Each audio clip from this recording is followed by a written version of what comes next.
This is our first day of Python Data Science AI Training and Internship session. And ये जो session है basically हम ये recorded भी है. रिकॉर्डिंग इसलिए कर रहे हैं कि कल को आपको वापस से ये सेशन रिव्यू करना हो तो आपके पास ये सेशन भी रहेगा और आप रिवाइज करने के लिए भी इजी रहेगा. थोड़ा सा आपसे निवेदन है, अगर आप अपना वीडियो ऑन करके एक शॉर्ट इंट्रोडक्शन अपना दे सकें ताकि हम, क्योंकि ये ऑनलाइन है तो एक गेट टुगेदर हो जाएगा. और अगर वीडियो नहीं किस कारण से ओपन हो पा रहा है तो भी आप अपना एक शॉर्ट इंट्रोडक्शन दीजिए कि आप का नाम और आप क्या कर रहे हैं फ़िलहाल. एंड उसके बाद हम हमारा इंट्रोडक्शन और ये पूरे प्रोग्राम का इंट्रोडक्शन देंगे and then we will start with the course. So Tushar ji, आपसे शुरू करते हैं. तुषार शर्मा जी.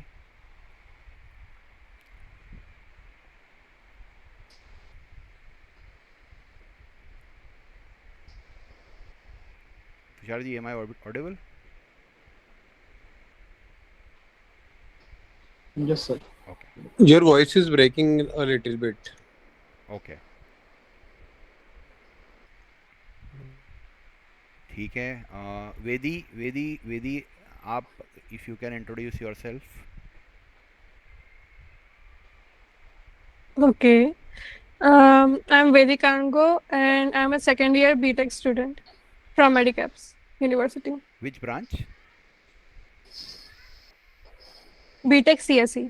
सी S C. Great, good. Nishita ji. Yes. Thank you.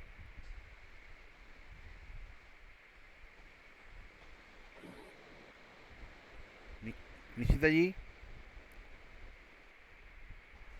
Yes, sir. थोड़ा सा शॉर्ट इंट्रोडक्शन आपका दीजिए. Sir, एक second. जी. And I'm Nishita Sharma from CDJI College, IT branch. Good. I'm in second year. Second है चमेली देवी कॉलेज.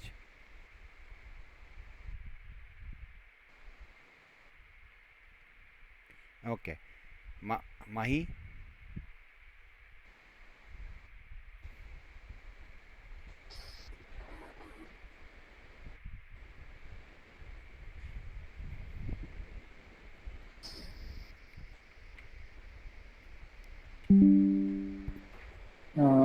आशीष जी, आपका इंट्रोडक्शन प्लीज. आशीष जी, आपका introduction दे दीजिए.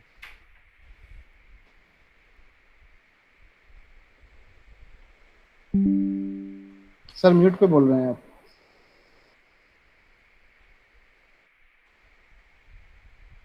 सर आप म्यूट पर हैं आशीष. हाँ, सॉरी जी. मैं सॉफ्टवेयर इंजीनियर हूँ. मुझे 15 साल का एक्सपीरियंस है और मैंगो आईटी सॉल्यूशंस कंपनी है और मैं अभी मेजेंटो, PHP, पाइथन, रिएक्ट सभी काम करवाता हूँ एज ए प्रोजेक्ट मैनेजर. तो आशीष जी हमको माही जी, आपका दीजिए introduction please. Good evening, sir.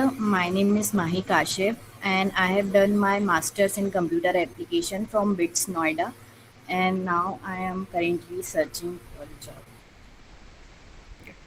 Okay. Monica ji please. Hello hello. Hello, आवाज़ आ रही है? हाँ Short- Monica I'm ji. Monica Bilore. Ji. Yeah, I'm Monica Bilore and I am a testing student, automation testing. Thank you. Okay. Nishita. Yes, sir. Nishita ji ने दे दिया ना? I'm Nishita Sharma. दे दिया. हाँ जी.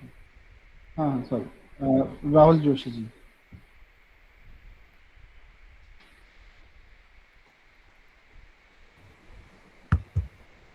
Good evening, sir. My name is Rahul Joshi. I have done my BTech in computer science.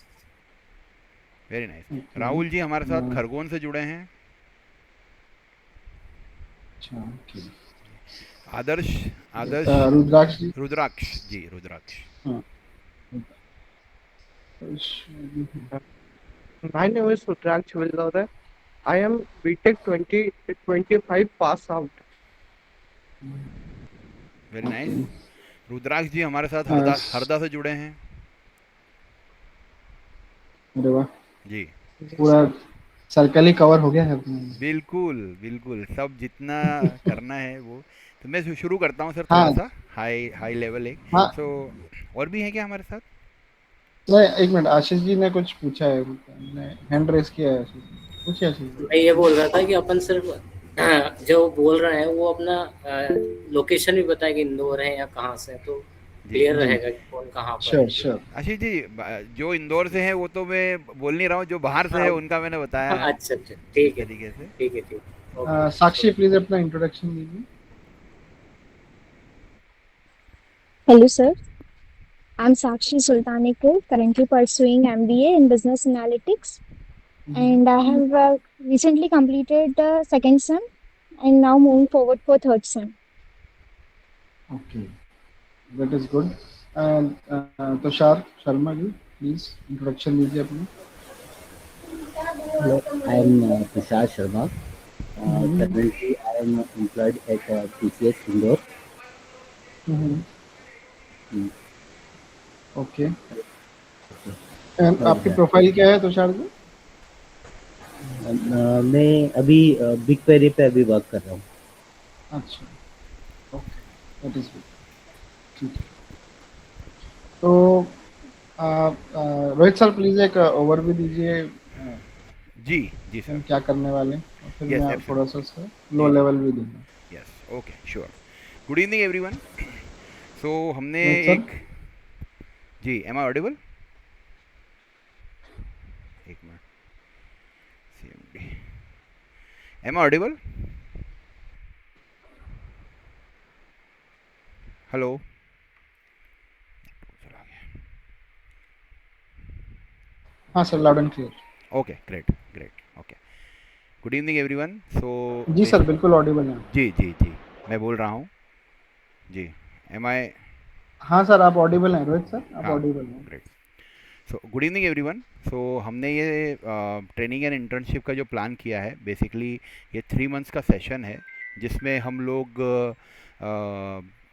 हमारे based on our knowledge and based on the industry experts जो अभी market में चल रहा है, उसके बेस पे हमने इसमें ट्रेनिंग एंड इंटर्नशिप को सोचते हुए आगे हम बढ़ रहे हैं, जिसमें Python, AI, data science, Python, data science and AI, ये 3 का हम ट्रेनिंग प्रोवाइड करेंगे। इसमें एआई का फ्लेवर रहेगा और पाइथन और डेटा साइंस को हम अच्छा डीप लेवल पे नॉलेज गेन करेंगे। नाउ पाइथन क्यों, वो शुभम सर अभी आपको बताएंगे। इसमें बेसिकली इसके अलावा हम इंटर्नशिप का भी प्लान हमने सोचा है, जिसमें हम अपनी मेरी कंपनी है जैसे करियर मूल्य, एक हमारा वेंचर है जिसके थ्रू हम ये कर रहे हैं, प्लस एक आईटी कंपनी है विन डिजिटेक एरा, जिसके थ्रू हम थोड़े से प्रोजेक्ट्स भी बनाते हैं। तो इसी जो अभी हमारे साथ लोग जुड़े हैं, इनको साथ में लेते हुए हम वेबसाइट का एक वेबसाइट भी हम डेवलप करने का प्लान करेंगे, जिसका डेफिनेटली पाइथन का हम यूज़ करेंगे और डेटा साइंस वगैरह जो भी इसमें रहेगा उसका भी हम यूज़ करेंगे। हमारे साथ जो ट्रेनर्स हैं वो डेफिनेटली क्या बोलते, TCS जैसी कंपनी में या इंदौर में जो बहुत अच्छी कंपनीज हैं लाइक बियॉन्ड की, बेस्ट पियर्स, वहाँ पे they have an experience of 7 to 8 9 years का एक्सपीरियंस है उनका, एंड 10 ईयर्स प्लस का भी एक्सपीरियंस लेके वो हमारे साथ जुड़े हैं। सो वट एवर जो भी आपको हम डेफिनेटली सबसे पहले, जैसे ये तो एक बैच स्टार्ट हुई है, लेकिन आप सबका करियर काउंसलिंग भी किया जाएगा, आपके साथ जुड़ा जाएगा, आपको और भी गाइडेंस दिया जाएगा, जिसमें resume preparation, introduction preparation and plus ये जो टेक्नोलॉजी है इस पर भी हम काम करेंगे। जैसे आपने देखा कुछ लोग 2025 पास आउट है, 26 पास आउट है, तो जहाँ कहीं भी जॉब रिक्वायरमेंट रहेगी तो उसके लिए भी हम आपको जॉब असिस्टेंस प्रोवाइड करेंगे, डेफिनेटली उसके लिए प्रिपेयर भी करेंगे। सो ये 3 मंथ्स का प्रोग्राम एक वेंचर रहेगा, जहाँ पे we will try to make you corporate ready. अब हमारे को जो ज़रूरत है वो ये है कि आपसे आपको थोड़ा सा हमारे साथ मिलके स्ट्रगल करना पड़ेगा, थोड़ा लर्निंग अच्छा करना पड़ेगा, क्योंकि मैंने देखा है आईटी में जितने भी लोग हमारे साथ जुड़े हैं हाँ, और मैं थोड़ा सा मेरा इंट्रोडक्शन भी देना चाहता हूँ। I have an experience of 18 years, जिसमें मैंने 4-5 टॉप एमएनसीज में काम किया है, जैसे विप्रो, माइक्रोसॉफ्ट, अभी मैं फ़िलहाल टीसीएस में जॉब कर रहा हूँ, उस तरीके से। प्लस इसके अलावा हमारे साथ और भी जो लोग जुड़े हैं वो अच्छी बड़ी एमएनसीज में जुड़े हुए हैं। तो we will provide you proper guidance and try to make you corporate ready. Now I hand over. हमारे साथ अभी इस कॉल में हमारे साथ जो ट्रेनर जुड़े हैं, एक शुभम शुक्ला जी हैं, अंशुल कानूनगो जी हैं, और राघव बिल्लोरे जी हैं। ये अलग अलग स्ट्रीम्स में स्पेशलाइज्ड प्रोफेशनल्स हैं, और ये हमारे को आगे बढ़ने में, नॉलेज गेन करने में बहुत हेल्प करेंगे। I hand over my call to Shubham sir to give a overview on Python first of all, and then relation between Python, data science, AI.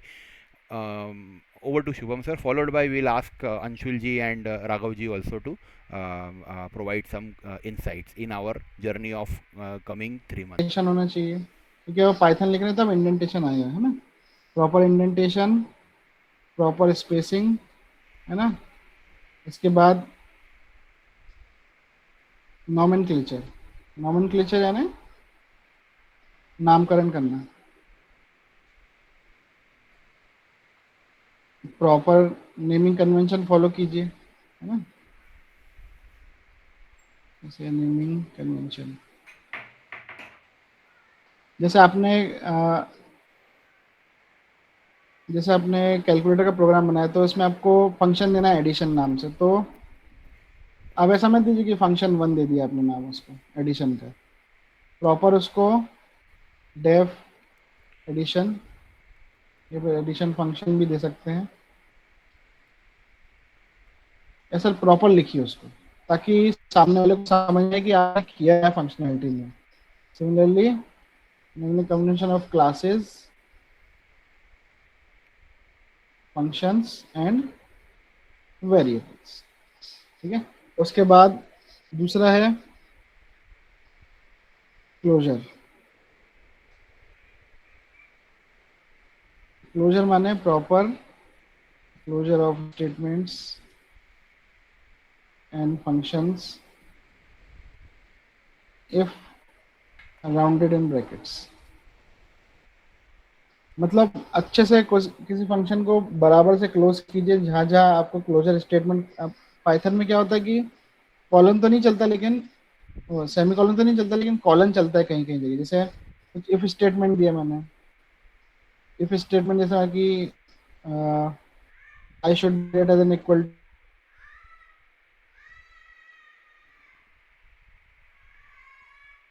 To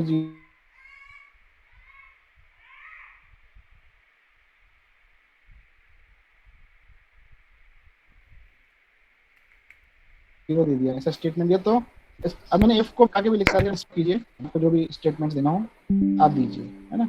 और जैसे क्लास है, तो क्लास में कीजिए उसको ठीक से, है ना। तो ये सब आप इसमें फॉलो कीजिए कोडिंग स्टैंडर्ड। तो इससे क्या होगा कि आपका कोड साफ सुथरा रहेगा, हमेशा अंडरस्टैंडेबल रहेगा, आपको समझ में आएगा। और ऐसा तो नहीं कि आप एक ही कंपनी में जीवन भर निकाल लेंगे, कभी दूसरी जगह भी जाएंगे, आपका रिप्लेसमेंट भी आएगा उस जगह पर। तो जब वो कोड पढ़ेगा तो वो उसको पढ़ के ऐसा नहीं लगना चाहिए पता नहीं क्या लिखा है भाई, मुझे तो कुछ समझ ही नहीं आ रहा है, मुझे कौन सा फंक्शन कहाँ कॉल हो रहा है, किसका क्या नाम ठीक से लिखा ही नहीं है। तो ये सब आपको फॉलो करना है। एक लास्ट में है कमेंट्स, जो एक अच्छे डेवलपर की बहुत अच्छी निशानी होती है, कमेंट्स प्रोवाइड करना। To provide comments on the statements of a program, ठीक है। मतलब मैं क्या कर रहा हूँ इसका एक्सप्लेनेशन एक छोटे से कमेंट में आप दे सकते हैं। जैसे इसका एक एग्जांपल मैं आपको दूं, अगर मैंने एक जगह कमेंट दिए होंगे लिख रहा हूँ, लेकिन आपको कैसे पता चलेगा कि एक एग्जिटिंग कंडीशन है। तो मैंने इसके ऊपर एक छोटा सा कमेंट दे दिया, ठीक है। सिमिलरली ये कलेक्ट के लिए मैंने एक फंक्शन लिखा है ना। तो ये सब तो ठीक है, ये मैंने लिख दिया, लेकिन कल को आप पढ़ोगे तो आपको कैसे समझ में आएगा कि क्या लिखा है मैंने। इसलिए मैंने ऊपर एक छोटा सा कमेंट डाल दिया कि परफॉर्म कैलकुलेशन। तो आपको एटलीस्ट आइडिया हो जाएगा कि आप जो फंक्शन पढ़ रहे हैं वो क्या पढ़ रहे हैं।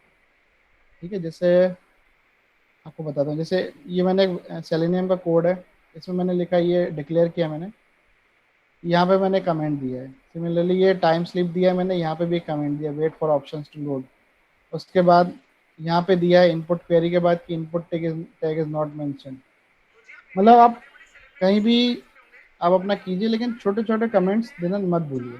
जैसे ये स्टोर पेरेंट विंडो, ये कमेंट दिया है, क्लिक बटन वाला ये दिया है ना। उसके बाद ये सब आप देंगे तो बहुत आपका कोड बहुत खूबसूरत हो जाता है अपने आप ही, और दूसरों को अंडरस्टैंडेबल और रीयूजेबल हो जाता है।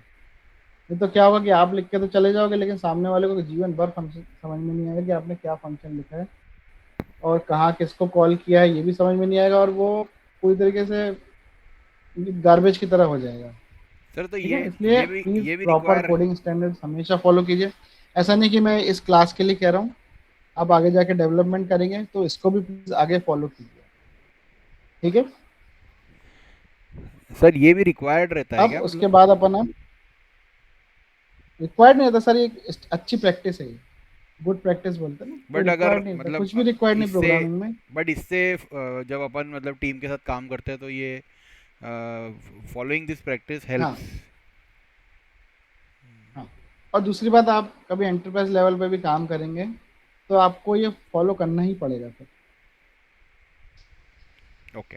क्योंकि क्या था कि अभी तो क्या छोटी टीम है, 2-3 लोगों की टीम है, आप काम कर रहे हैं 2-3 लोग मिलकर आपस में सामने बैठ के काम कर रहे हैं। लेकिन अब क्या होता है कि जैसे जैसे कोई यूएस का क्लाइंट है, अब वो तो इंडिया में नहीं है ना, वो तो रात में बैठता है ना, और वो तो आपके साथ बैठ नहीं रहा है कि आप क्या कर रहे हो देखने, है ना। और आपको कोड रोज लिखना है और उसको समझाना भी है, तो आपको आप कैसे समझा पाओगे अपने ही कोड जब आप खुद ही उस चीज़ को नहीं लिखोगे ठीक से, तो राइट। जैसे मान लीजिए कोई डॉक्टर अपनी दवाइयाँ लिखता है तो वो खुद थोड़ी पढ़ पाता है उस दवाई को, वो तो फार्मेसी वाला पढ़ रहा है उसकी दवाई, वो खुद ही भूल जाता थोड़ी देर बाद कि मैंने क्या लिखा है ना। ऐसा नहीं होना चाहिए, आप साफ सुथरा कोड लिखिए, उसको कमेंट कीजिए, अच्छे से प्रॉपर स्पेसिंग कीजिए। जैसे आप बचपन में नोट्स बनाते थे, सुंदर सुंदर नोट्स बनाते थे राइट, कभी किसी दूसरे पेन से कभी दूसरे पेन से, सेम टू सेम यहाँ कीजिए, उसको नोट्स की तरह बनाइए, सुंदर बनाइए, ताकि आपको ही समझ में आए और आप किसी दूसरे को समझा पाए आगे जाके। ठीक है, ओके चलिए आगे बढ़ाता हूँ, है ना। अब अपन अपनी असली पाइथन शुरू कर रहे हैं। ठीक है, किसी भी लैंग्वेज में सबसे पहले आते हैं वेरिएबल्स। क्या आते हैं? वेरिएबल्स। इनके बिना कोई भी लैंग्वेज आगे नहीं बढ़ सकती। क्यों नहीं बढ़ सकती? क्योंकि जब आप कुछ वैल्यू, प्रोग्राम किस पे डिपेंड करता है? वैल्यूज पे डिपेंड करता है, फंक्शंस पे, लाइंस ऑफ स्टेटमेंट्स पे। तो इनके बिना कहानी आगे नहीं बढ़ सकती किसी भी लैंग्वेज में। वेरिएबल्स क्या होते हैं? ये होते हैं कंटेनर्स। किसके कंटेनर्स? वैल्यूज के कंटेनर, कुछ वैल्यू होल्ड करते हैं अपने पास। ठीक है, अब वेरिएबल्स में जैसे मान लीजिए मुझे कुछ नंबर वैल्यू देनी है, मुझे कुछ सेंटेंस देना है, मुझे कुछ कैरेक्टर देना है, या फिर मुझे कोई डेसिमल वैल्यू देनी है ना, या फिर मुझे कोई फ्लैग देना है ट्रू या फॉल्स का, तो मैं कैसे दूंगा? तो उसको जो दिया जाता है वो दिया जाता है वेरिएबल्स के थ्रू। अब वेरिएबल्स में कई प्रकार के होते हैं। ठीक है, वेरिएबल्स 2 प्रकार के होते हैं। पहले होते हैं टाइप्स, ठीक है, और दूसरे होते हैं कलेक्शंस। ठीक है, कलेक्शन कुछ नहीं, कॉम्प्लेक्स डेटा टाइप होता है। ठीक है, वो भी एक डेटा टाइप ही है, लेकिन थोड़े कॉम्प्लेक्स लेवल पे, या फिर अपन बोल सकते हैं कि ग्रुप ऑफ डेटा टाइप्स। ठीक है, तो सबसे पहले वेरिएबल में कौन आता है? सबसे पहले डेटा टाइप्स आते हैं, और दूसरे आते हैं कलेक्शंस। कलेक्शंस कुछ नहीं, कॉम्प्लेक्स डेटा टाइप है या फिर ग्रुप ऑफ डेटा टाइप्स है। ठीक है, या फिर अपन बोल सकते हैं कलेक्शन ऑफ मल्टीपल वैल्यूज। ठीक है, ये 2 रहते हैं। अब सबसे पहले जो डेटा टाइप आता है वो आते हैं नंबर्स। ठीक है। नंबर्स के बाद आता है लिस्ट, ठीक है। इसके बाद आते हैं, तीसरे आते हैं टपल, ठीक है। उसके बाद आते हैं डिक्शनरी, फिर आते हैं पांचवे आते हैं सेट, और छठवे आते हैं बूलियन, ठीक है। अब पाइथन की एक खासियत ये है कि आपको इसमें से कुछ भी लिखने की जरूरत नहीं है, बाकी सब में डिक्लेयर करने पड़ते हैं, लेकिन पाइथन को अपने आप ही समझ में आता है कि कौन सा डेटा टाइप क्या है, ठीक है। Just by writing the type, मतलब सबसे पहला जो डेटा टाइप है नंबर्स में आता है वो आता है इंटीजर, ठीक है। इंटीजर माने कोई भी नंबर वैल्यू, ठीक है। उसके बाद आता है फ्लोट, उसके बाद आता है कॉम्प्लेक्स। ये तीन डेटा टाइप मैंने आपको लिखे हैं, है ना। ये तीन डेटा टाइप को मैं थोड़ा समझाता हूँ क्या रहते हैं आगे बढ़ने से पहले। इंटीजर, फ्लोट और कॉम्प्लेक्स मतलब क्या होता है? इंटीजर माने क्या होता है? होल नंबर वैल्यूज होती है। होल नंबर यानी 1 2 3 4 5 6, ये सब वैल्यूज इंटीजर में आती हैं। फ्लोट में क्या आती हैं? डेसिमल नंबर्स आती हैं, जैसे 1.56, 6.89, ऐसा 5.43, ये सब फ्लोट में आते हैं। और कॉम्प्लेक्स में कैसे आते हैं? 4 + 3i। कॉम्प्लेक्स नंबर पढ़े हैं ना मैथमेटिक्स में सबने?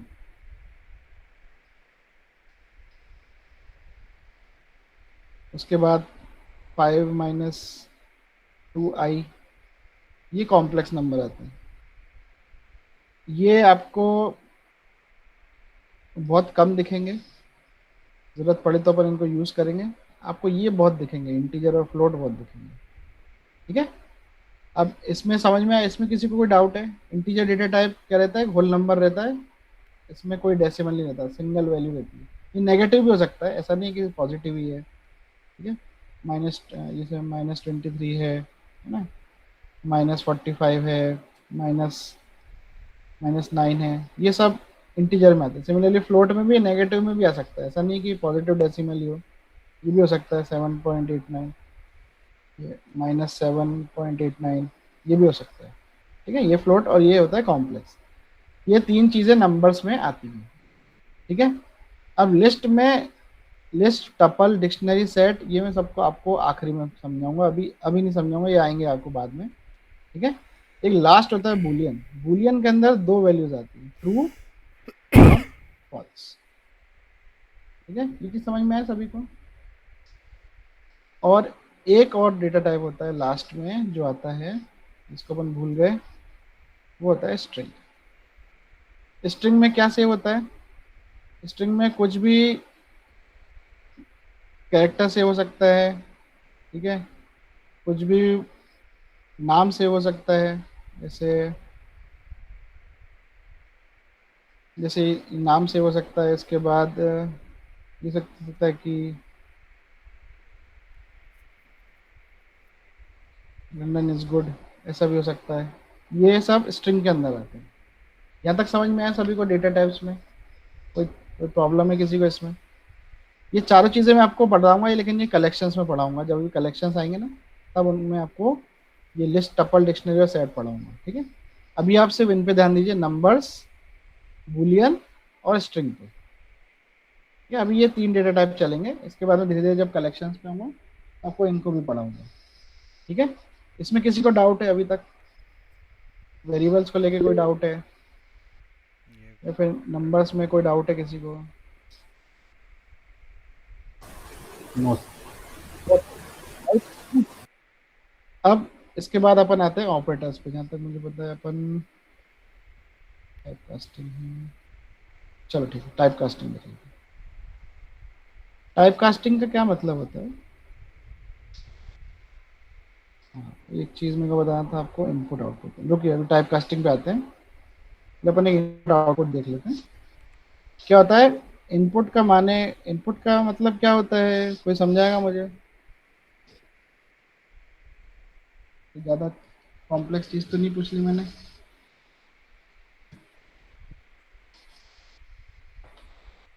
कोई भी बता सकता है,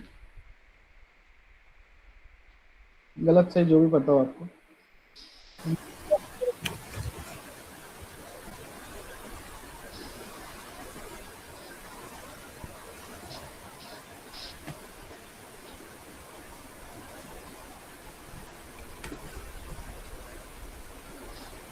इनपुट मीन्स एंट्री डाटा, मतलब एंट्री करता है जो।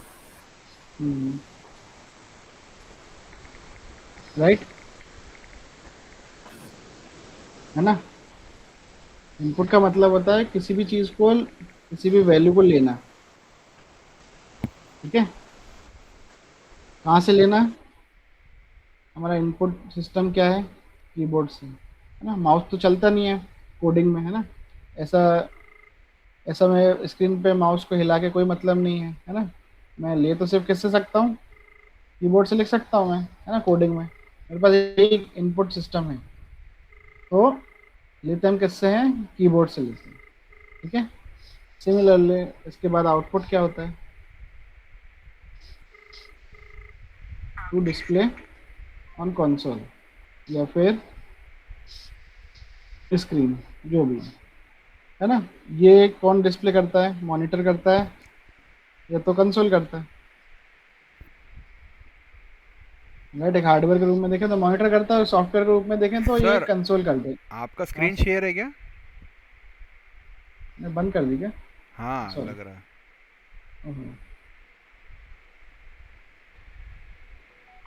ठीक है, स्क्रीन दिख रही है?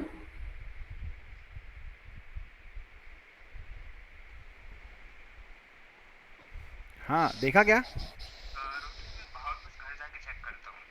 मेरी स्क्रीन दिख रही है अच्छा सभी को? अच्छा ठीक है। Yes sir. ठीक है, तो इनपुट का क्या मतलब होता है? हमको कोई वैल्यू लेना होता है जो कि हम कीबोर्ड से लेते हैं, ठीक है। और आउटपुट का मतलब क्या होता है कि कुछ भी जो हमने वैल्यू ली है वो हम कंसोल या स्क्रीन पर डिस्प्ले करें।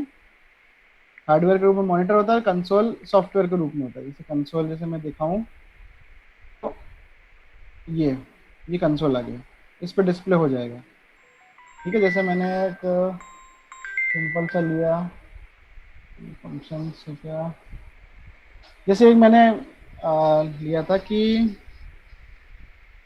एक मैंने सिंपल इंटरेस्ट कैलकुलेशन का एक फॉर्मूला लिया था, है ना? तो मैंने सिंपल सा फंक्शन बनाया कि मैं क्या 3 चीज़ें इनपुट करूँगा। इनपुट लिया है क्या मैंने? हाँ, इनपुट लिया, ठीक है। तो इनपुट लूँगा तो मुझे ऐसा ही कैलकुलेट होके आ जाएगा। जैसे मैंने इस प्रोग्राम को रन किया तो अब प्रिंसिपल अमाउंट क्या है, ये मैं कीबोर्ड से इनपुट दे रहा हूँ, ठीक है। 2000, रेट कितना दिया मैंने? 6% दिया, और टाइम कितना दिया मैंने उसको? 10 साल दिया। तो ये मेरा सिंपल इंटरेस्ट आ गया। अब ये जो आपको दिख रहा है स्क्रीन पे डिस्प्ले होता हुआ, ये आउटपुट है, राइट। और ये 2000 जो मैंने डाला था वो इनपुट था, रेट भी डाला था 6, इनपुट था, टाइम भी जो था डाला था, इनपुट था। और आपको फिर आउटपुट क्या है? सिंपल इंटरेस्ट आया। तो जब हम आउटपुट देते हैं, क्या देते हैं? जब आउटपुट दे रहे हो तो हम हमेशा प्रिंट फंक्शन का इस्तेमाल करते हैं। कौन से फंक्शन का इस्तेमाल करते हैं? प्रिंट फंक्शन, ठीक है। प्रिंट फंक्शन बाय डिफॉल्ट कुछ भी प्रिंट कर सकता है, कोई भी वेरिएबल प्रिंट कर सकता है चाहे तो, है ना। कोई भी स्ट्रिंग प्रिंट कर सकता है, कोई डिफॉल्ट मैसेज प्रिंट कर सकता है, आपका मन हो जो भी है। ये कंसोल पे आउटपुट दे देता है। आ गए। और इनपुट के लिए कौन सा फंक्शन होता है? इनपुट। मैंने कहा था ना पाइथन बहुत सिंपल है, आपको इनपुट चाहिए, सिर्फ इनपुट फंक्शन आपको इस्तेमाल करना है, ठीक है। लेकिन input function by default it takes string, यानी अगर मेरे को इनपुट अगर लेना है तो एक मैसेज जैसे पास करना हुआ कि एंटर अ वैल्यू, तो कुछ न्यूमेरिकल वैल्यू नहीं दे सकता मैं इसमें। ये क्या वैल्यू लेगा? कोई भी स्ट्रिंग वैल्यू ही लेगा। लेकिन ऐसा जरूरी तो नहीं है, मुझे नंबर डालना हो तो मैं क्या करूँगा? फिर नंबर डालने के लिए हमको क्या टाइप कास्ट करना पड़ता है, टाइप कास्टिंग करनी पड़ती है। टाइप कास्टिंग में क्या होता है कि आपको जैसे आपको कुछ इंटीजर वैल्यू का इनपुट चाहिए, ठीक है। तो आप इसको क्या करोगे, इसके बस आगे इंटीजर लगा देना है आपको, integer bracket open close input, जो भी मैसेज है आप पास कर सकते हो अंदर, एंटर वैल्यू। तो वो क्या करेगा इसको, अब ये स्टेटमेंट ने रेडी कर दिया है to take input of an integer, ठीक है। सिमिलरली कुछ फ्लोट वैल्यू का इनपुट चाहिए आपको, तो आपको आगे फ्लोट लिखना पड़ेगा, फ्लोट, फिर वापस से पूरा इनपुट, एंटर वैल्यू, ये यहाँ पे से मैंने पेस्ट किया, तो it will be ready to take float as input, ठीक है। ऐसे ही और कौन सा डेटा टाइप था तीसरा, कॉम्प्लेक्स वाला था, राइट, स्ट्रिंग वाला था। हाँ, तो स्ट्रिंग के लिए तो मैंने आपको समझाया कि आप सिंपल लिख सकते हो, बस इतना में काम हो जाएगा, ठीक है। अगर मान लीजिए आपने इंटीजर का इनपुट दिया और इसमें स्ट्रिंग डाल दी, तो वो टाइप मिसमैच दे देगा आपको। जैसे मैं ट्राई करूँ एक बार प्रोग्राम रन करने का, अभी मैं सब नंबर डाल रहा हूँ क्योंकि मैंने यहाँ इंटीजर इनपुट दिया हुआ है, राइट, दिख रहा है आपको सभी, ये इंटीजर इनपुट दिया हुआ है ना। इसको जैसे मैंने रन किया और ये प्रिंसिपल इसने पूछा मुझसे कितना डालना है, तो मैंने इसमें लिख दिया शुभम, ठीक है। अब देखो आ गया एरर, क्यों आ गया, क्योंकि ये देखो ये लाइन पे आ गया प्रिंसिपल, ये वाले एरर पे, क्योंकि मैंने क्या दिया हुआ है, इसको इंटीजर का इनपुट डालने के लिए बोला, लेकिन क्या डाल दिया मैंने, स्ट्रिंग डाल दिया, इसलिए उसने एरर थ्रो कर दिया, ठीक है। समझ में है सभी को ये बात। सर एक क्वेश्चन था चैट में, आई थिंक बहुत देर पहले आया था, वो आशीष सर ने पूछा था, वाई 3.4 इंस्टेड ऑफ 3.16। सर देखिए क्या होता है कि कोई भी लैंग्वेज का ना एक LTS वर्जन होता है, LTS माने लेटेस्ट स्टेबल रिलीज, ठीक है। हर बार नया वर्जन आता है, तो क्या होता है कि हो सकता है कि उसमें कुछ क्या होता है, काम चल रहा होता है, कोई भी चीज़ नई आती है ना, तो उस पर काम चल रहा होता है हमेशा।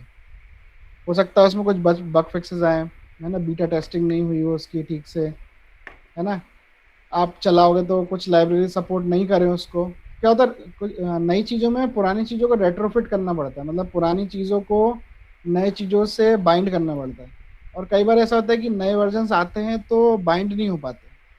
जैसे मैं आपको जावा की भी बात करूं, तो जावा 26 अभी कोई नहीं डाउनलोड करता, अभी सब लोग जावा 21 पे ही चला रहे हैं अपने सिस्टम पे। क्यों, ऐसा नहीं कि जावा 25 नहीं आई है, उसको भी नहीं चला रहे अभी लोग, क्योंकि उनको मालूम है कि जावा 26 और 25 में अभी ऐसी बहुत सी लाइब्रेरी है जो उसको सपोर्ट नहीं करती है।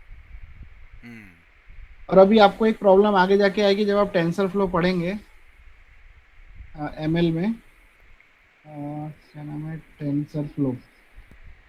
ये टेंसर फ्लो को आपको पाइथन डिग्रेड करना पड़ेगा, हो सकता है आपको पाइथन 3.10 पे जाना पड़े इसके लिए, वो 3.14 को सपोर्ट नहीं करती है टेंसर फ्लो भी, ठीक है। तो ऐसा होता है, इसलिए जो भी लेटेस्ट बिल्ड जो स्टेबल हो हमेशा उसको डाउनलोड कीजिए, है ना। हो सके तो आपको अगर सर्च करके डालना है तो आप वैसे भी डाल सकते हैं, पाइथन LTS वर्जन डाउनलोड, देख रहा है। अब देखिए ये यहाँ पे तो ये दिखा रहा है 3.12 इसका लेटेस्ट स्टेबल है। अब देखिए ना, ये देखिए, तो इसमें आप देख सकते हैं कौन कितना चला है अभी 3.16 है, लेकिन अभी देखिए अभी ये चल रहा है, बग फिक्स पे चल रहा है काम इसका, अभी यहाँ तक स्टेबल हो चुका है, 3.9 तक स्टेबल हो चुका है, ठीक है। लेकिन इन पे भी काम चल रहा है, और ये देखिए 3.314 इन सब पे बग फिक्स चल रहे हैं, अभी काम चल रहा है। ये देखिए प्री रिलीज, आपने कहा ना अभी कभी डाउनलोड कर रहे हैं अभी, हाँ अभी देखिए प्री रिलीज पे अभी आए भी नहीं है, ये फीचर की तरह डेवलप हो रहे हैं अभी दोनों, इनको आप अभी नहीं डाउनलोड करेंगे तो ज़्यादा बेहतर रहेगा। अभी ये बग फिक्स तक आ गया 3.14, और अभी देखिए 3.16 आप पूछ रहे ना, ये प्री रिलीज पे है, ठीक है, ओके। मतलब वो प्रोडक्शन रिलीज पे भी नहीं आया मतलब, ठीक है, इसलिए अपन अभी उसको नहीं डाउनलोड करें, और इसलिए आपको डाउनलोड्स में भी शो नहीं करेगा वो, ऐसे करेंगे ना, ये देखिए आपको 3.16 क्यों नहीं शो कर रहा है यहाँ पे वो, है ना, जबकि आ तो गया है ना, ये बात इसी वजह से अपन ने 3.16 अभी डाउनलोड नहीं किया, ठीक है। चलिए आगे बढ़ते हैं। हाँ, मुझे आपको इनपुट आउटपुट के बारे में समझाना था, जो मैं समझा चुका हूँ आपको। तो इनपुट पे हमेशा आपको टाइप कास्ट करना पड़ेगा आगे जाके, इसको टाइप कास्टिंग बोलते हैं। मतलब आप स्ट्रिंग तो ले रहे हैं, लेकिन स्ट्रिंग को आपने किस में तब्दील कर दिया, अब इंटीजर के रूप में तब्दील कर दिया। ऐसे आप स्ट्रिंग तो ले रहे हैं, लेकिन आपने किस में तब्दील कर दिया, उसको फ्लोट में तब्दील कर दिया। इसको टाइप कास्टिंग बोलते हैं, ठीक है।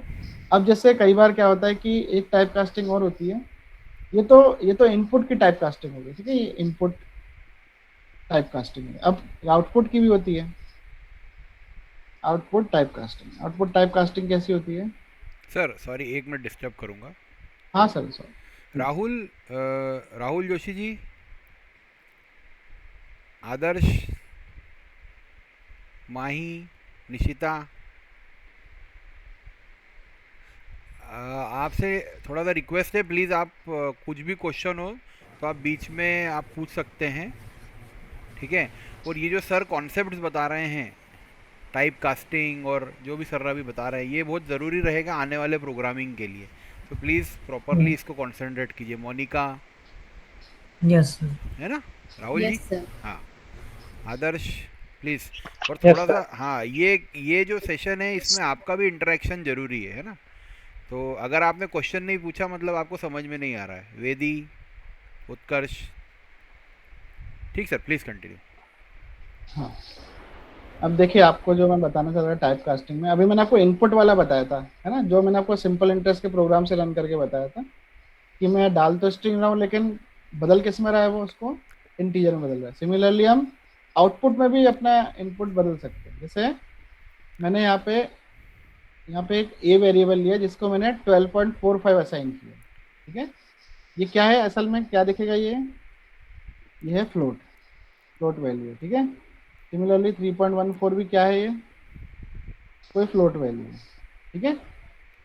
अब लेकिन मुझे चाहिए तो इंटीजर में, इनका जो आउटपुट चाहिए ना मुझे इंटीजर में चाहिए, तो मैं क्या करूँगा कि मैं प्रिंट एक स्टेटमेंट लगाऊंगा और टाइप कास्ट कर दूंगा। प्रिंट कैसे, मैंने प्रिंट लिखा, ये मैंने ओपन किया ब्रैकेट, इसमें अब मुझे कौन से किस टाइप में चाहिए, इंटीजर में चाहिए, राइट, इंटीजर ऑफ ए, ठीक है। और इसके बाद प्रिंट इंटीजर ऑफ बी, इसको मैंने सेव किया, और जैसे मैं रन करूंगा तो आप देख रहे हैं 12 और 3 आ रहा है, मतलब पीछे की सारी वैल्यू उड़ गई है। दिख रहा है आपको सभी को, है ना। थोड़ा फॉन्ट बड़ा करूँ क्या, समझ में नहीं आ रहा हो तो ये लीजिए थोड़ा बड़ा कर दिया, ठीक है। हाँ मैंने सर, 2 थोड़ा वेरिएबल लिए थे, है ना। वो रिकॉर्डिंग के लिए तो ठीक रहेगा सर। हाँ, ये 12.45 लिया था, एक फ्लोट वैल्यू थी, ऐसे बी भी एक फ्लोट वैल्यू थी, मैंने उसको टाइप कास्ट कर दिया किसमें, इंटीजर के रूप में कर दिया, ठीक है। हाँ, लेकिन आपको जो मैं बताने वाला हूँ जो चीज़ वो ये है कि नंबर टू नंबर ही टाइप कास्ट होता है ना, इसमें, इस सेंस में, इन केस ऑफ आउटपुट, है ना। यानी आप इसको इंटीजर की जगह ऐसा नहीं कि आप वो नहीं दे सकते, क्या बोलते हैं, कॉम्प्लेक्स नहीं दे सकते आप इसको। मतलब जैसे मैंने इसको लिख दिया, मतलब इंटीजर से कॉम्प्लेक्स बन जाएगा, लेकिन कॉम्प्लेक्स टू इंटीजर नहीं बनेगा, ठीक है। जैसे मैंने एक हटा देता हूँ इसमें से मैं कोई सा, और इसको भी हटा देता हूँ, इसमें मैंने इसको दिया कॉम्प्लेक्स, ठीक है। अब मैं इसको सेव करूंगा, रन करूंगा, तो ये देखिए आ गया 12.45 प्लस 0 जे आ गया, ठीक है। लेकिन अगर मैंने इसको 12 प्लस 3i दे दिया, 3j दे दिया, है। तो इसको मैं अब इंटीजर कैसे बदलूंगा,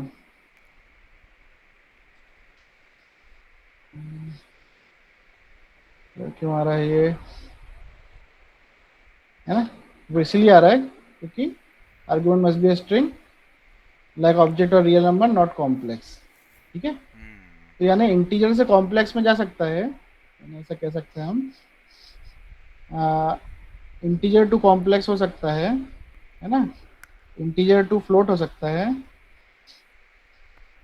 फ्लोट टू इंटीजर हो सकता है, लेकिन स्ट्रिंग टू फ्लोट हो जाए ये नॉट पॉसिबल है, ठीक है? इसके बाद स्ट्रिंग टू इंटीजर हो जाए ये भी नॉट पॉसिबल है ना? उसके बाद इंटीजर टू स्ट्रिंग हो जाए ये भी नॉट पॉसिबल है, ठीक है? मतलब एक ही टाइप का होना चाहिए, नंबर से नंबर का कन्वर्जन होता है, नंबर से स्ट्रिंग का कन्वर्जन नहीं होगा, नंबर से, हाँ अरे हाँ एक और तो छूट गया, इंटीजर टू बूलियन भी नहीं होगा, ठीक है? ये भी पॉसिबल नहीं है, ठीक है? ये सब चीज़ें पॉसिबल नहीं है, लेकिन integer to complex, integer to float, float to integer ये सब हो सकते हैं, लेकिन स्ट्रिंग टू फ्लोट नहीं हो सकता, string to integer, integer to string, integer to boolean ये सब पॉसिबल नहीं हो सकता, ठीक है? ये तो समझ में आया, टाइप कास्टिंग आपको समझ में है सभी को, आउटपुट वाली और इनपुट वाली दोनों? इसमें कोई डाउट है किसी को? तो फिर मैं आगे बढ़ाता हूँ। No sir, thank you. Okay, ठीक है, चलिए अब मैं आपको जो पढ़ाने जा रहा हूँ वो है ऑपरेटर्स। क्या पढ़ाने जा रहा हूँ? ऑपरेटर्स। इसको तो अपन एक काम करते हैं, इसको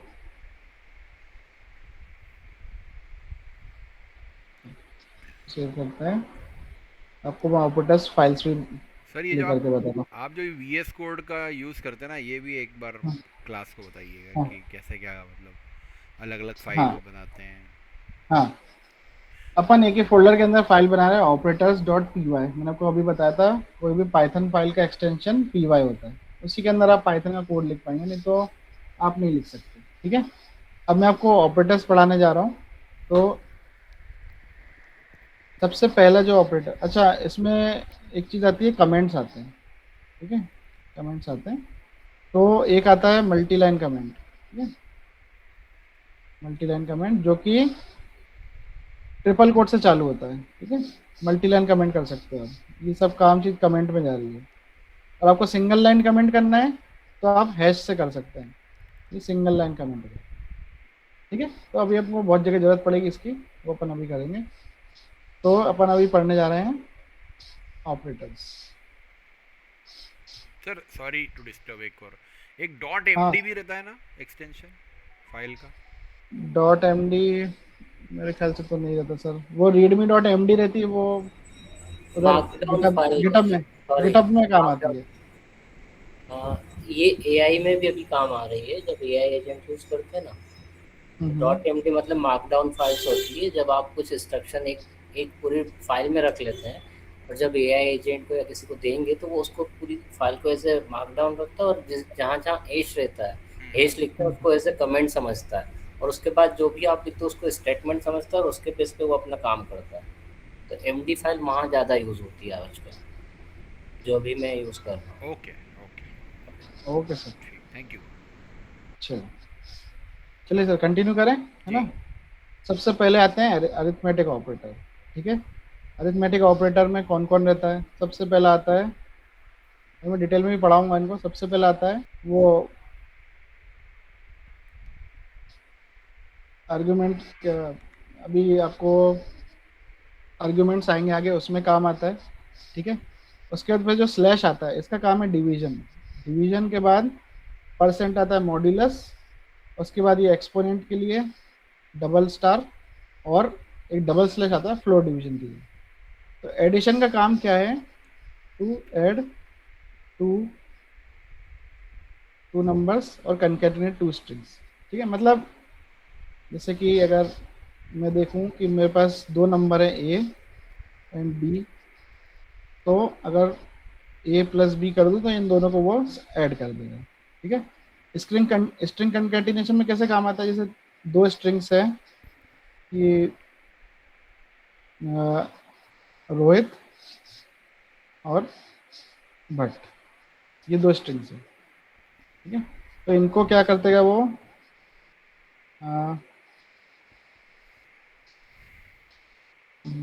डबल कोट्स में जाएंगे रोहित प्लस भट्ट, तो वो आपको आउटपुट में ऐसा रोहित भट्ट दे देंगे, ठीक है। फिर सब्ट्रैक्शन का काम क्या है? सब्ट्रैक्शन का काम है, बहुत सजेशन देता है ये,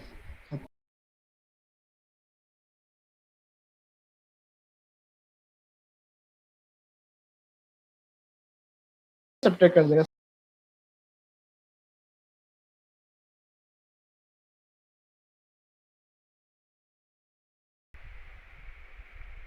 आर्गुमेंट अनपैकिंग बाद में बताऊंगा मैं आपको। डिवीजन का काम क्या है? अब इसमें आउटपुट क्या आता है मुझे? अब देखिए डिवीजन में 2 चीजें आती हैं हमेशा। क्या आती है? एक तो क्वोशिएंट आता है और एक रिमाइंडर आता है, राइट? सभी को पता है ना, सभी ने इतनी गणित तो पढ़ी है ना। एक क्या रहता है? एक रहता है क्वोशिएंट और एक होता है रिमाइंडर, राइट? इन दोनों का ट्रीटमेंट अलग है। तो जब डिवाइड होता है यानी डिवीजन ऑपरेटर लगता है a/b, तो हमेशा क्वोशिएंट उसके साथ आता है। यानी कि अगर मैं इसका एक एग्जांपल लूं कि 6 डिवाइडेड बाय 2, तो इसका क्वोशिएंट कितना आता है? 3 आता है, राइट? और रिमाइंडर कितना आता है? 0 आता है ना। तो जब 6/2 करेंगे, अब 6 डिवीजन 2 करेंगे तो हमेशा 3.0 आउटपुट आएगा, ठीक है। ये 0 आउटपुट नहीं आएगा। अभी सिमिलरली इसके बाद जब मॉड्यूलस लेंगे तो यही काम दोबारा होगा। जब आप लिखेंगे 6% 2, तब आंसर 3 नहीं आएगा, तब आंसर क्या आएगा? 0 आएगा, ठीक है। अब एक्सपोनेंट माने आपने पावर्स तो देखे होंगे ना, जैसे 2 का स्क्वायर 4 होता है, 4 का क्यूब 64 होता है, 3 का स्क्वायर 9 होता है। तो सिमिलरली ये एक्सपोनेंट फंक्शन काम आता है।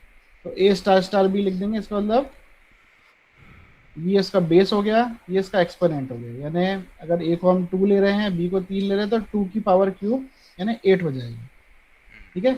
अब फ्लोर डिवीजन नई चीज़ है, ये जावा में नहीं दिखेगी आपको, ना किसी और दूसरी लैंग्वेज में दिखेगी, ये सिर्फ पाइथन में दिखेगी और बहुत ही बढ़िया चीज़ है ये। इसमें क्या होता है? बिल्कुल डिवीजन ऑपरेटर जैसा काम चलता है। क्या चलता है? डिवीजन ऑपरेटर जैसा काम चलता है, लेकिन प्रिंट से होल नंबर होता है। जैसे कि मान लीजिए मैंने 6.5 लिखा है, तो यहाँ पे इसका रिजल्ट कितना आएगा? कोई बताएगा मुझे? 3.25 आएगा, राइट? है ना। डिवाइड होके क्या आएगा? 3.25 आएगा, है ना जनरली। तो फ्लोर डिवीजन में क्या होता है? ये 0.25 को गायब कर देता है और इसकी नियरेस्ट होल वैल्यू को प्रिंट कर देगा, ठीक है। आंसर असल में ऐसा आना चाहिए, लेकिन जैसे अगर फ्लोर डिवीजन वाला ऑपरेटर लग गया अगर बीच में डबल स्लैश वाला, तो ये 0.25 गायब हो जाएगा रिजल्ट में से और प्रिंट से हो जाएगा 3, ठीक है। इतना समझ में आया सभी को ये ऑपरेटर्स के बारे में?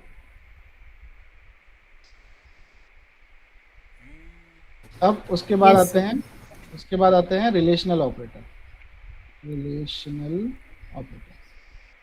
रिलेशनल ऑपरेटर का काम है to compare 2 values and return a boolean result.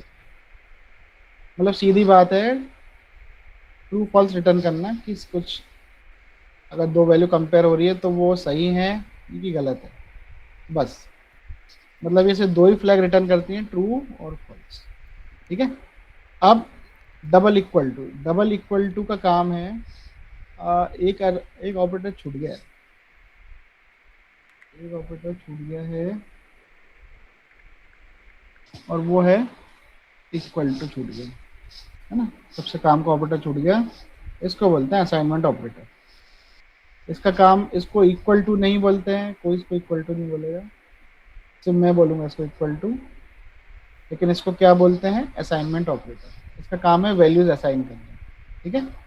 अब आते हैं अपन रिलेशनल ऑपरेटर। रिलेशनल ऑपरेटर्स में सबसे पहले आता है डबल इक्वल टू। इसका काम है 2 वैल्यूज का कंपैरिजन करना कि वो दोनों आपस में बराबर हैं कि नहीं। अगर वो बराबर होंगे तो वो ट्रू रिटर्न करेगा हमेशा, और अगर इक्वल नहीं है तो वो फॉल्स रिटर्न करेगा। अब उसके बाद आता है not equal to. Not equal to exclamation equal to से शो होता है। इसका काम है रिवर्स प्रिंट करना, यानी अगर वैल्यू गलत है तो ट्रू प्रिंट कर देना, वैल्यू सही है तो गलत प्रिंट कर देना। ठीक है, ये अब जैसे अपन बोलेंगे A is not equal to B, तो जैसे अपन बोलेंगे ना तीन दो से बराबर नहीं है, 4 के बराबर, तो ट्रू है ना ये बात, तो है ना। ये वाली स्टेटमेंट गलत है लेकिन प्रिंट क्या हो रहा है, ट्रू हो रहा है हमेशा। ठीक है, ये नॉट इक्वल टू की बात है। उसके बाद आता है ग्रेटर देन। ग्रेटर देन का काम है कि कौन सी वैल्यू ज़्यादा बड़ी है उसको चेक करना है और उसके साथ फ्लैग रिटर्न करना है। उसके बाद फिर आता है लेस देन वाला ऑपरेटर, कंपेयर करता है कौन सी वैल्यू छोटी है दोनों में से। उसके बाद आता है less than equal to, greater than equal to. इसमें क्या होता है, ग्रेटर देन इक्वल टू में जिस वैल्यू को कंपेयर कर रहा है उसको भी इंक्लूड किया जाता है हमेशा। ठीक है, मतलब अगर 3 ग्रेटर देन इक्वल टू 4 है तो वो ये भी चेक कर रहा है कि वो 3 से बड़ा है और 4 के बराबर है कि, ये दोनों चेक करेगा। मतलब एक साथ दो चीज़ें चेक होती है, ग्रेटर भी चेक होता है और इक्वल्स भी चेक होती है। ठीक है, और हाँ बस ये इसमें रिलेशनल ऑपरेटर्स होते हैं, इनका काम है सिर्फ कंपेयर करना दो वैल्यूज़ को और फ्लैग रिटर्न करना। अब इसके बाद 3 आते हैं लॉजिकल ऑपरेटर्स। लॉजिकल ऑपरेटर्स का काम है, अगर एक से ज़्यादा कंडीशंस हैं, अभी तो क्या है कि देखिए रिलेशनल ऑपरेटर की लिमिटेशन क्या है कि ये कोई 2 वैल्यू ही कंपेयर कर सकते हैं, राइट। यहाँ पर 2 ही वैल्यू देख रहे हैं, ए और बी। अगर सी से भी कंपेयर करना है तो फिर क्या करेंगे आप, तो वहाँ पे लॉजिकल ऑपरेटर काम होता है। जैसे सबसे पहला आता है अपना एंड। एंड का काम है 2 कंडीशन को साथ में चेक करना। कैसे, जैसे कि मैंने चेक किया ए इक्वल इक्वल्स बी है एंड ए इक्वल इक्वल्स सी है। अब क्या हो गया कि मैं ए को बी से भी कंपेयर कर पा रहा हूँ और ए को सी से भी कंपेयर कर पा रहा हूँ। और एंड का ट्रुथ टेबल कैसा होता है, ट्रुथ टेबल कैसा होता है कि अगर कंडीशन 1 कंडीशन 2 है ना, कंडीशन 1 और कंडीशन 2 और इसके आगे इसका रिजल्ट। ठीक है,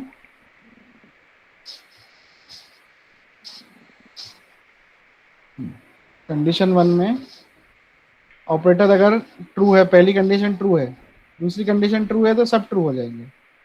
ठीक है, अब सिमिलरली अगर ये ट्रू है, दूसरी कंडीशन फॉल्स है तो पूरा रिजल्ट फॉल्स हो जाता है।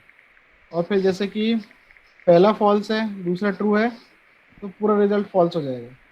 और लास्ट में अगर सभी फॉल्स हैं तो सबके सब फॉल्स हो जाएंगे। ठीक है, ये समझ में आई सबको। ये किसका ट्रुथ टेबल है, एंड ऑपरेटर का टेबल है। ठीक है, अब उसके बाद आता है और ऑपरेटर। ठीक है, और ऑपरेटर में क्या होता है, ये कंडीशन है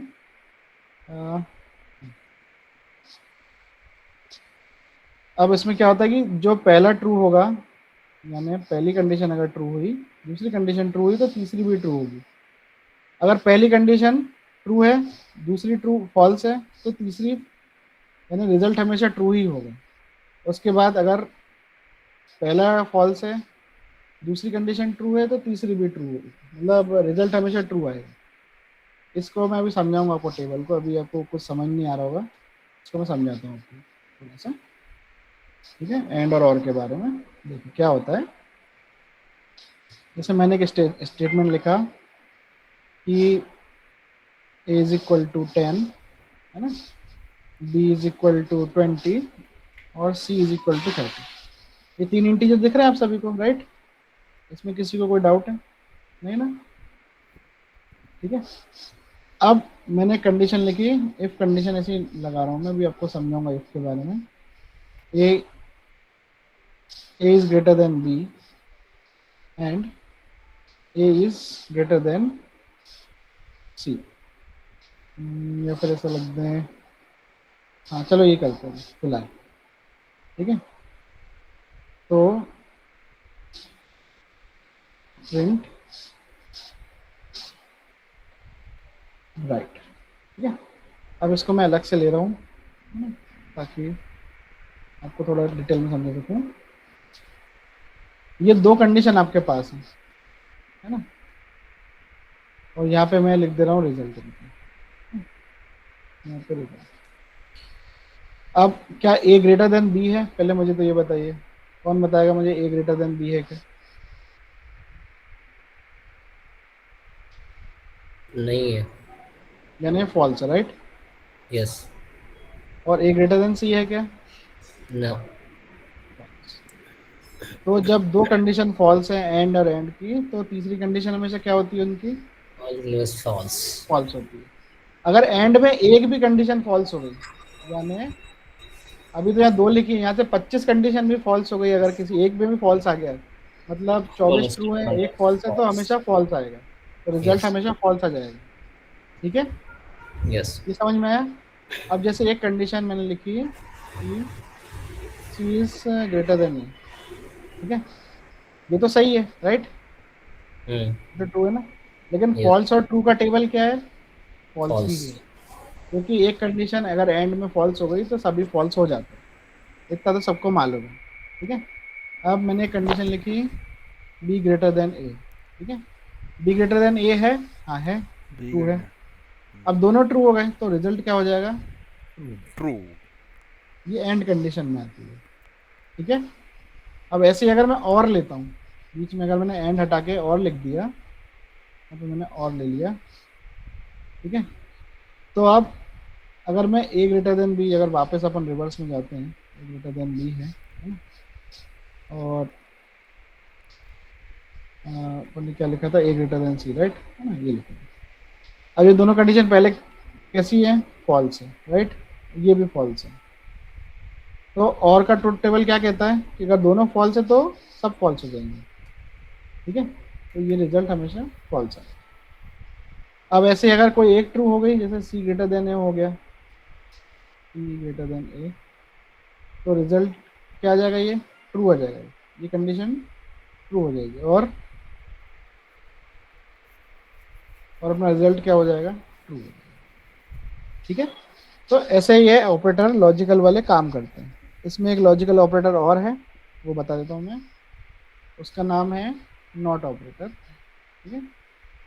तो इसमें सिर्फ एक ही कंडीशन रहती है और एक ही रिजल्ट रहता है। इसमें ऐसा रहता है कि अगर ट्रू है तो फॉल्स आएगा, फॉल्स है तो ट्रू आएगा, ठीक है? जैसा मैंने आपको ये ऑपरेटर में बताया था अभी, ये नॉट इक्वल टू वाले में मैंने आपको बताया था ना, क्या गया? नॉट इक्वल टू, हाँ ये नॉट इक्वल टू, कि ये दिख तो ट्रू रही है ना, लेकिन आपको रिजल्ट क्या आएगा? हमेशा फॉल्स आएगा इसका। और ऐसे ही अगर ये फॉल्स है तो रिजल्ट हमेशा क्या आएगा? ट्रू आएगा, कि 3 4 के बराबर नहीं है तो गलत, राइट? लेकिन मुझे आंसर क्या आएगा? हाँ, नहीं है, बराबर है ना? तो ये लॉजिकल ऑपरेटर्स होते हैं। अब इसके बाद आते हैं मेंबरशिप ऑपरेटर। मेंबरशिप ऑपरेटर्स, अब इसमें दो ही ऑपरेटर होते हैं, एक होता है इन, नॉट इन।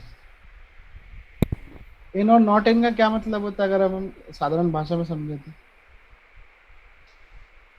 मतलब है कि नहीं, सीधी बात। इनका मतलब होता है, तो ये हमेशा एक, मतलब ये एक तरीके से ट्रू और फॉल्स के फ्लैग रिटर्न करता है, लेकिन ये हमेशा चेक करता है कि किसी सीक्वेंस में, किसी रेंज में, किसी लाइन में वो वैल्यू है कि नहीं, मतलब उसका पार्ट है कि नहीं। मतलब जैसे अपन ने चेक किया कि 10 20 30 40 50 की एक लाइन है, उसमें 10 उसका पार्ट है कि नहीं, तो 10 इन 10 20 30 40 50 60 तो है कि नहीं? है ना? ऐसे ही जैसे मैं इसका एग्जांपल हूँ सिंपल सा। हेलो। तो जैसे हमने एक सीरीज ली 10 30 40 50 60, है ना? तो 10 इन, अच्छा, ये सीरीज को, यार मेरे को याद नहीं आ रहा क्या बात हुई थी अपनी में, एक ट्रेनिंग में अपन थोड़ी देर बाद बात करें। तो ये हमेशा क्या रिटर्न करेगी बताइए? व्हाट्सएप पे लिख दो ना मेरे को। रिटर्न करेगी ना, क्योंकि इसका पार्ट है। और ऐसे हम लिखेंगे अगर कि 70 इन जो भी है क्या दे देगी, ये फॉल्स दे देगी, है ना।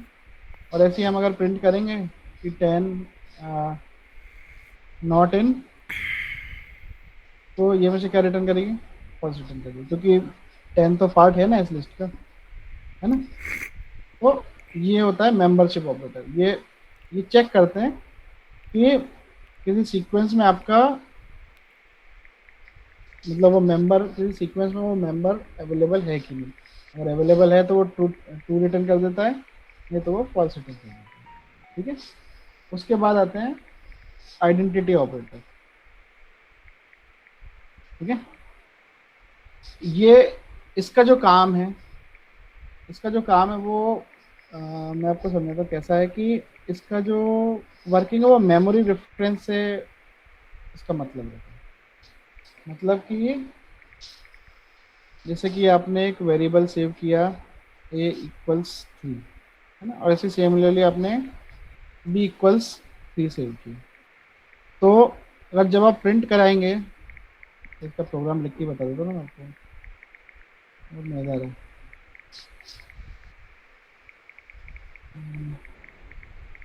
अपन ने लिखा a इक्वल टू 3 और b इक्वल टू 3, ठीक है। तो प्रिंट इज b, ठीक है। अब देखना इसका जो आउटपुट आएगा वो क्या आएगा। इसको मैं क्लियर कर देता हूँ आप लोग की सहूलियत के लिए, ठीक है। मैंने प्रोग्राम को सेव किया, ऊपर कुछ लिखा है क्या, मैंने प्रोग्राम नहीं लिखा, ठीक है? बस मैंने इतना सा लिखा है, देखिए a बराबर 3 है, b बराबर 3 है, तो a b है कि नहीं, a b जैसा है कि नहीं, रन करेंगे, है ना, a b जैसा है ना। बस ऐसे ही सिंपल इज नॉट भी है, इज नॉट, बस अब देखना फॉल्स आएगा, ठीक है। तो ये आइडेंटिटी चेक करता है, कंटेंट चेक करता है, मेमोरी रेफरेंस चेक करता है कि अब ये जो 3 है ना, ये 3 अलग अलग जगह सेव नहीं हुआ है मेमोरी में।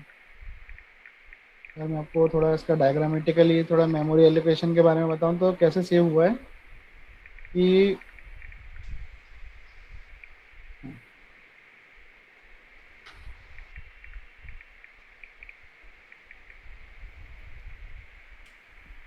ये ऐसे सेव हुआ है, ये बी और ये सी एक ही बार सेव हुआ है ना, 2 बार एलोकेट नहीं हुआ है, ठीक है। ऐसे ये ए 3 को पॉइंट कर रहा है, ऐसे बी भी ये 3 को ही पॉइंट कर रहा है, और ये मेमोरी ब्लॉक है, ये मेमोरी ब्लॉक है। एक ही ब्लॉक में ये दोनों सेव हुए हैं जो किसको पॉइंट कर रहे हैं, 3 को पॉइंट कर रहे हैं। इसलिए जब जब, और ऐसा सेव नहीं होगा कि ए किसी और तीसरे को पॉइंट कर रहा है, ऐसा नहीं होगा कि ये ए किसी और को पॉइंट कर रहा है ना। ये एक ही डिजिट को पॉइंट कर रहे हैं और एक ही ब्लॉक के अंदर पॉइंट कर रहे हैं, इसलिए ये हमेशा ट्रू देगा। अगर ए इज बी पूछा जाएगा तो, है ना, ये हमेशा ट्रू देगा, फिर से वो ट्रू देगा क्योंकि वो मेमोरी में एक ही ब्लॉक में सेव है, ठीक है। तो ये होते हैं आइडेंटिटी ऑपरेटर, ठीक है। इसके बाद आता है बिटवाइज ऑपरेटर होते हैं, बिटवाइज ऑपरेटर। अब देखिए इनमें मैं आपको समझाने जाऊंगा तो आपको कुछ भी समझ नहीं आएगा।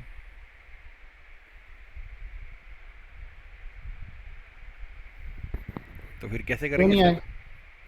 नहीं, क्यों नहीं आएगा? क्योंकि इसका कभी काम नहीं पड़ेगा आपको। क्योंकि इसके लिए क्या होता है ना, वो बाइनरी कन्वर्जन जरूरी होता है। मतलब कैसे कि जैसे कोई भी क्या होता है बताता हूँ, बाइनरी कन्वर्टर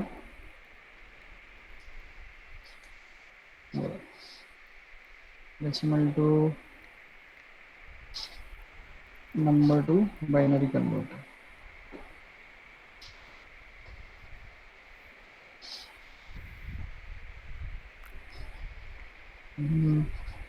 ने 34 किया तो देखिए ये इसका बाइनरी कोड आ गया, इस डिजिट का किसका 34 का बाइनरी कोड आ गया।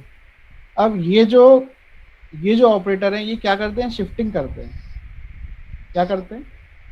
शिफ्टिंग करते हैं। मतलब ये क्या करते हैं, ये जो 0 1 का जो कोड है इसको खिसका देते हैं। जैसे अगर मैं ये वाला जो ऑपरेटर, ये लेफ्ट शिफ्ट ऑपरेटर बोलते हैं इसको, ये क्या करता है, ये जीरोस को खिसका देता है आगे की तरफ, यानी ये 0 0 को आगे खिसका के, जैसे इसको अपन अगर थोड़ा डैश करके लिख लूँ मैं यहाँ पे, तो 0 0 1 0 1 0 ऐसे 0 0 1 0 1 0, ये इसको ऐसे खिसका देता है। तो अब मैं जब कन्वर्ट करूँगा बाइनरी टू डेसिमल, ये मैंने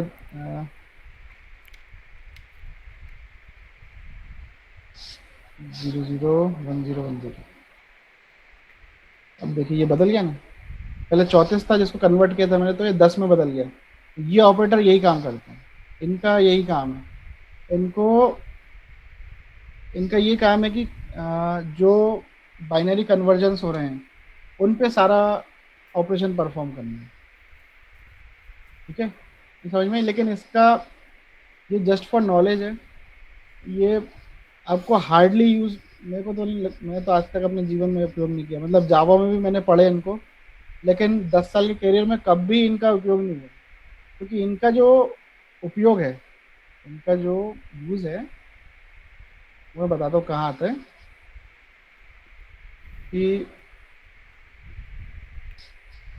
जब कोई मैथमेटिकल ऑपरेशन कंडक्ट करने होते हैं, मैथमेटिकल ऑपरेशन कौन से, जो अपने मेन फ्रेम पे रहते हैं ना,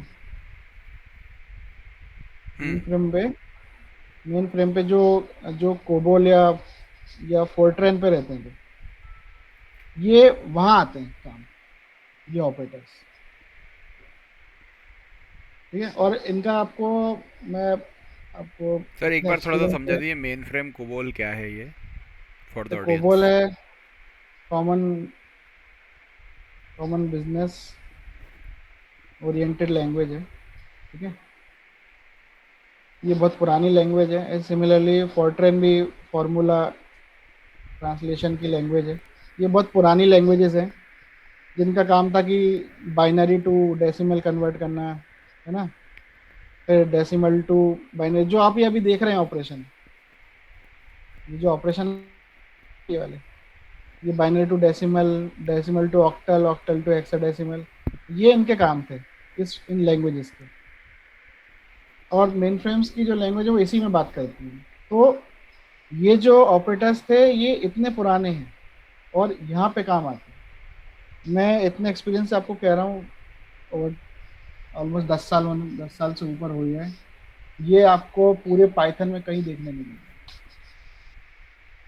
ना ही एआई में जब कोडिंग करेंगे जब देखने मिलेंगे, ना ही आप कोर पाइथन के कोड लिखेंगे तब देखने मिलेंगे, ना ही आप जब एपीआई लिखेंगे तब भी देखने में मिलेंगे।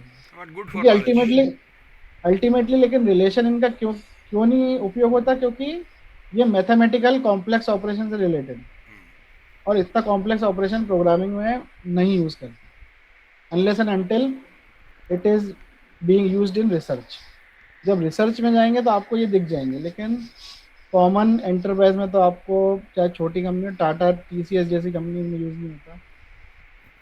तो क्या बोले बाकी का तो अपन। ठीक है, तो जस्ट फॉर नॉलेज, ये बिटवाइज ऑपरेटर होते हैं। इनका काम होता है कि मैथमेटिकल ऑपरेशंस में हेल्प करना। ठीक है, और लास्ट होते हैं फिर असाइनमेंट ऑपरेटर। असाइनमेंट ऑपरेटर आपने सभी ने पहले भी देखे होंगे, है ना, plus equal to, minus equal to, division equal to, ये कुछ नहीं शॉर्ट फॉर्म्स हैं। मैं उसको बता देता हूँ आपको लिख के कैसे लिखते हैं। एक बार मैं आपको बस ये पूरा नोट्स समझा दूँ। अब देखिए क्या होता है कि कोई स्टेटमेंट होता है कि a is equal to a plus B, ऐसा लिख दिया मैंने ये स्टेटमेंट। अब इसको कैसे भी और लिख सकते हैं आप इसको ऐसे भी लिख सकते हैं a plus equal to b, ऐसा लिख सकते हैं आप इसको शॉर्ट फॉर्म में। ये इसको असाइनमेंट ऑपरेटर बोलते हैं। जैसे आपको माइनस का ऑपरेशन लिखना है, a is equal to a minus B, है ना, तो दो बार a लिखने से अच्छा है कि आप एक ही बार a लिख दो, a minus equal to b। पर एज अ प्रोग्रामर मैं आपसे गुजारिश करूंगा, प्लीज़ ये काम आप लोग मत कीजिएगा, है ना। बस समझने में बहुत दिक्कत होती है जब कोई दूसरा उस प्रोग्राम को पढ़ता है तो, ठीक है। इसलिए बेहतर है आप साफ साफ लिखें, है ना, ताकि सामने वाले को भी समझ में आए कि आपने क्या लिखा हुआ है, ठीक है। ये होते हैं डिफरेंट असाइनमेंट ऑपरेटर, बस इनके आगे कुछ नहीं, एक इक्वल टू लग जाता है जो उस ऑपरेशन को परफॉर्म कर देता है बस। यानी A is equal to A plus B है तो उसको हम सीधा शॉर्ट फॉर्म में A plus equal to B लिख सकते हैं। ऐसे ही अगर A is equal to A minus B है तो उसको A minus equal to B लिख सकते हैं। ये होते हैं असाइनमेंट ऑपरेटर, ठीक है। इतना समझ में आया आप लोगों को? Yes sir. कोई डाउट है किसी को? कोई भी डाउट है छोटा मोटा? ऑपरेटर्स पढ़ा अपन ने, और उसके पहले अपन ने पाइथन के बारे में पढ़ा, मतलब अपन ने इनपुट आउटपुट के बारे में पढ़ा। उसमें कोई डाउट है? टाइप कास्टिंग में कोई डाउट है, या फिर आपको डेटा टाइप्स में कोई डाउट है?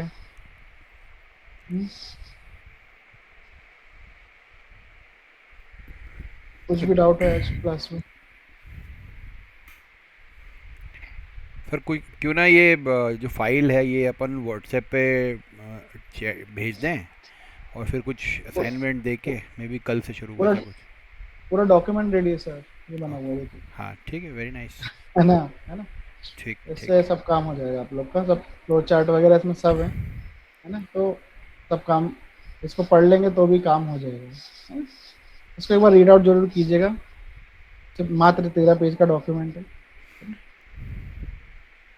अगर आज पढ़ लेंगे तो बहुत ही अच्छा रहेगा, तो आपको सब क्लियर हो जाएगा जो जो मैंने आपको पढ़ाया है, ठीक है। तो मेरे ख्याल से सर आज कंक्लूड करना चाहिए, आज का शायद हो गया है मेरे ख्याल से, और कुछ नहीं बचा है। ठीक है, ठीक है ना, मैंने अपना कंप्लीट कर दिया है। कल जो सेशन रहेगा वो आपका कंट्रोल फ्लो स्टेटमेंट्स के ऊपर रहेगा, इफ एल्स वाले स्टेटमेंट्स रहेंगे और लूप्स रहेंगे सारे, और भी 2-3 चीज़ें हैं छोटी छोटी जो मैं आपको बताऊंगा। हाँ, आपको मैं क्या नहीं पढ़ाऊंगा, आपको मैं स्विच स्टेटमेंट नहीं पढ़ाऊंगा। कौन सा नहीं पढ़ाऊंगा मैं? स्विच। ये कल का पार्ट है, ये मैं आपको नहीं पढ़ाऊंगा, we will not study this. क्यों? क्योंकि this is a bad programming practice, ठीक है। इसलिए नेवर यूज़, कभी भी नहीं करते। बड़े बड़े डेवलपर भी इसको यूज़ नहीं करते, यानी हम तो देखते आ रहे हैं साथ में जो हमारे काम करते हैं डेवलपर्स, कभी भी स्विच स्टेटमेंट नहीं लिखते। कल पर पढ़ेंगे क्या होता है स्विच, लेकिन कभी उसको यूज़ नहीं करना, ठीक है। थैंक यू सर, है ना। रिकॉर्डिंग स्टॉप कर सकते हैं sir ji. Thank you everyone. थोड़ा सा स्टार्टिंग में फर्स्ट सेशन था तो मैं एक्साइटेड था और